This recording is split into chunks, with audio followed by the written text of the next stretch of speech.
Hello दोस्तों। Corona virus की दूसरी लहर आएगी और पहले से ज़्यादा ख़तरनाक आएगी। ये बात सरकार को पहले से ही पता थी, लेकिन क्यों सरकार ने इसकी तैयारी नहीं की? क्यों अस्पतालों में सुविधाएं नहीं बढ़ाई गई? आइए जानते हैं इस वीडियो में। बुधवार यानी कि 21 अप्रैल तक भारत में कोरोना वायरस के मरीजों और इससे मरने वालों की संख्या रिकॉर्ड पर रही। लगातार 7वें दिन पूरे भारत में 2 लाख से ज़्यादा मरीजों की संख्या दर्ज की गई।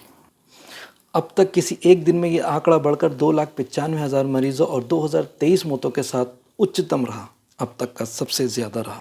लेकिन ऐसा क्यों? कोरोना वायरस की दूसरी लहर ने हिंदुस्तान के अंदर, हमारे देश, हमारे मुल्क, हमारे भारत के अंदर अचानक इतना विकराल रूप ले लिया। 51% की बढ़ोतरी केसेस के अंदर देखी गई, जो कि एक बहुत ज़्यादा आंकड़ा है। क्या इसकी जानकारी सरकार को पहले से नहीं थी? और अगर थी तो क्या उसकी कोई मंशा नहीं थी इसकी तैयारी करने की? इंटरनेशनल लेवल पे हर देश, हर मुल्क इसकी कोरोना वायरस के लिए जी तोड़ मेहनत कर रहा है, तैयारियां कर रहा है। इससे कैसे बचा जाए, इस बीमारी से कैसे बचा जाए, वैक्सीनेशन या कोई भी प्रक्रिया हो, सब लोग धुआंधार तरीके से कर रहे हैं। लेकिन हमारे देश भारत के अंदर ऐसा क्यों नहीं हुआ? और अगर हुआ भी तो इतनी स्लो प्रोसेस में क्यों हुआ? जानते हैं। सबसे पहले हम बात करते हैं इजराइल की। इजराइल एक छोटा सा मुल्क, हिंदुस्तान के किस छोटे से राज्य उत्तराखंड के बराबर, बहुत कम आबादी वाला मुल्क है। उन्होंने अपना वैक्सीनेशन प्रोग्राम 20 दिसंबर 2020 को स्टार्ट कर दिया और तकरीबन 2 महीने के अंदर उन्होंने 50% से ज़्यादा वहाँ की जनता को वैक्सीनेट कर दिया, जिसमें 85% वो लोग थे जो 60 साल से ज़्यादा उम्र के थे।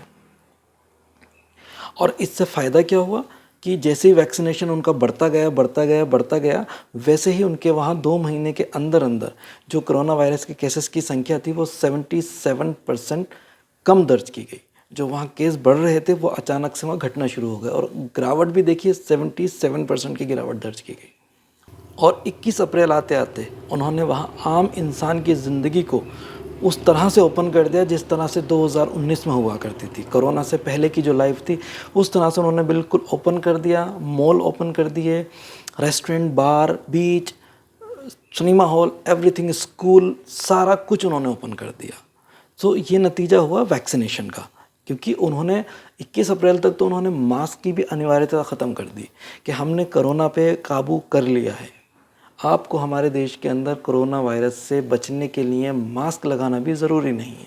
आप रेस्टोरेंट में जा सकते हैं, आप मॉल में जा सकते हैं, आप स्कूल कॉलेजेस में जा सकते हैं और एक ऐसी ज़िंदगी उन्होंने पटरी पे ला दी जैसे 2019 में हुआ करती थी। और ठीक इसी दिन हमारे देश के अंदर 21 अप्रैल यानी कि बुधवार को हाहाकार मचा हुआ था।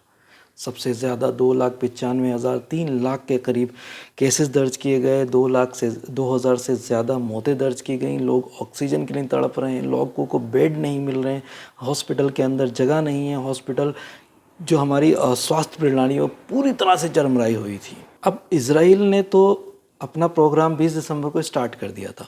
तो जब इजराइल ने किया, ऐसे अलग अलग मुल्कों ने भी अपना जो कि वहाँ पर वैक्सीनेशन प्रोग्राम था स्टार्ट किया। तो क्या इसकी जानकारी भारत को नहीं थी? थी भारत को, क्योंकि इंटरनेशनल लेवल पे जो भी कुछ होता है उसकी जानकारी पूरी दुनिया को होती है। जब इजराइल एक छोटा सा मुल्क इतना पहले प्रिकॉशन लेता, बहुत डेवलप्ड कंट्री है, जब वो अपने लिए इतना इतना केयरफुल हो सकते हैं, तो हमारे हिंदुस्तान की आबादी तो बहुत ही घनी है ना। यहाँ तो 20 दिसंबर से पहले स्टार्ट कर देना चाहिए था। चलिए ठीक है, 20 दिसंबर से पहले भी स्टार्ट नहीं किया। 15 मार्च की बात करते हैं। अगर मैं बिल्कुल जस्ट 1-1.5 महीना पहले जाता हूँ, 15 मार्च तक कोरोना वायरस के केसेस की संख्या इतनी ज़्यादा हिंदुस्तान में नहीं थी। 15 मार्च तक तकरीबन 25,000 के आसपास केसेस आ रहे थे। बीच में फ़ेब में थोड़े से बढ़े थे, लेकिन बाद में 15 मार्च आते आते ये संख्या बहुत कम होने लगी थी और 25,000 पूरे हिंदुस्तान के अंदर कोरोना वायरस के केसेस दर्ज किए गए थे। देर से ही सही, लेकिन ये वो वक्त था, ये वही वक्त था जिस वक्त हम अपनी पूरी ताकत के साथ कोरोना वायरस के ख़िलाफ़ जंग का ऐलान कर सकते थे। हम उसके ख़िलाफ़ नए नए अभियान कर सकते थे। हम उसके लिए वैक्सीनेशन प्रोग्राम को पूरी ताकत से स्टार्ट कर देते। हमने वैक्सीनेशन प्रोग्राम स्टार्ट तो किया था, लेकिन उस स्पीड से नहीं। वैक्सीन तो बांट दी, लेकिन हमारे मुल्क के अंदर, हमारे देश के अंदर जो वैक्सीनेशन होना था वो नहीं हुआ। लेकिन क्या, इसी बीच असम और बंगाल में चुनाव आ गया। और अब आप जानते ही हैं, सरकार को वैक्सीनेशन या लोगों की ज़िंदगी नहीं, बल्कि उसको चुनाव बेहद ज़रूरी है, और जिसका अंदेशा था वही हो। और असम, बंगाल के अंदर रैलियाँ, रोड शो, पब्लिक मीटिंग्स लाखों की तादाद में गाजे बाजे के साथ शुरू हो गई। सभी का ध्यान कोरोना वायरस या वैक्सीनेशन से हटा करके बंगाल चुनाव की तरफ लगा दिया गया। टोटल पूरी जनता, पूरा देश, प्रधानमंत्री हों, गृह मंत्री हों या अन्य राज्यों के मुख्यमंत्री हों, सब अपना अपना राज्य छोड़कर बंगाल में जाकर के बैठ गए और इलेक्शन को इस तरह से गाजे बाजे के साथ लड़ने लगे कि बस समझ लो जो कुछ भी है वो यही है। यकीन मानिए, रैलियों के अंदर भीड़ की तादाद बहुत ज़्यादा थी, और हद तो तब हो गई जब महाराष्ट्र के अंदर वीकेंड जो साप्ताहिक लॉकडाउन इम्पोज हो चुका था। ऐसे में देश के प्रधानमंत्री के ऐसी भीड़ को संबोधित कर रहे थे, ऐसी भीड़ में चुनाव प्रचार कर रहे थे जहां संख्या लाखों की थी, और लोग बिना मास्क, बिना किसी सोशल डिस्टेंसिंग, बिना किसी कोविड प्रोटोकॉल के एक दूसरे से कंधा मिला करके चिपके हुए खड़े थे। उस भीड़ को आप संबोधित कर रहे थे, आप अपना चुनाव प्रचार कर रहे थे।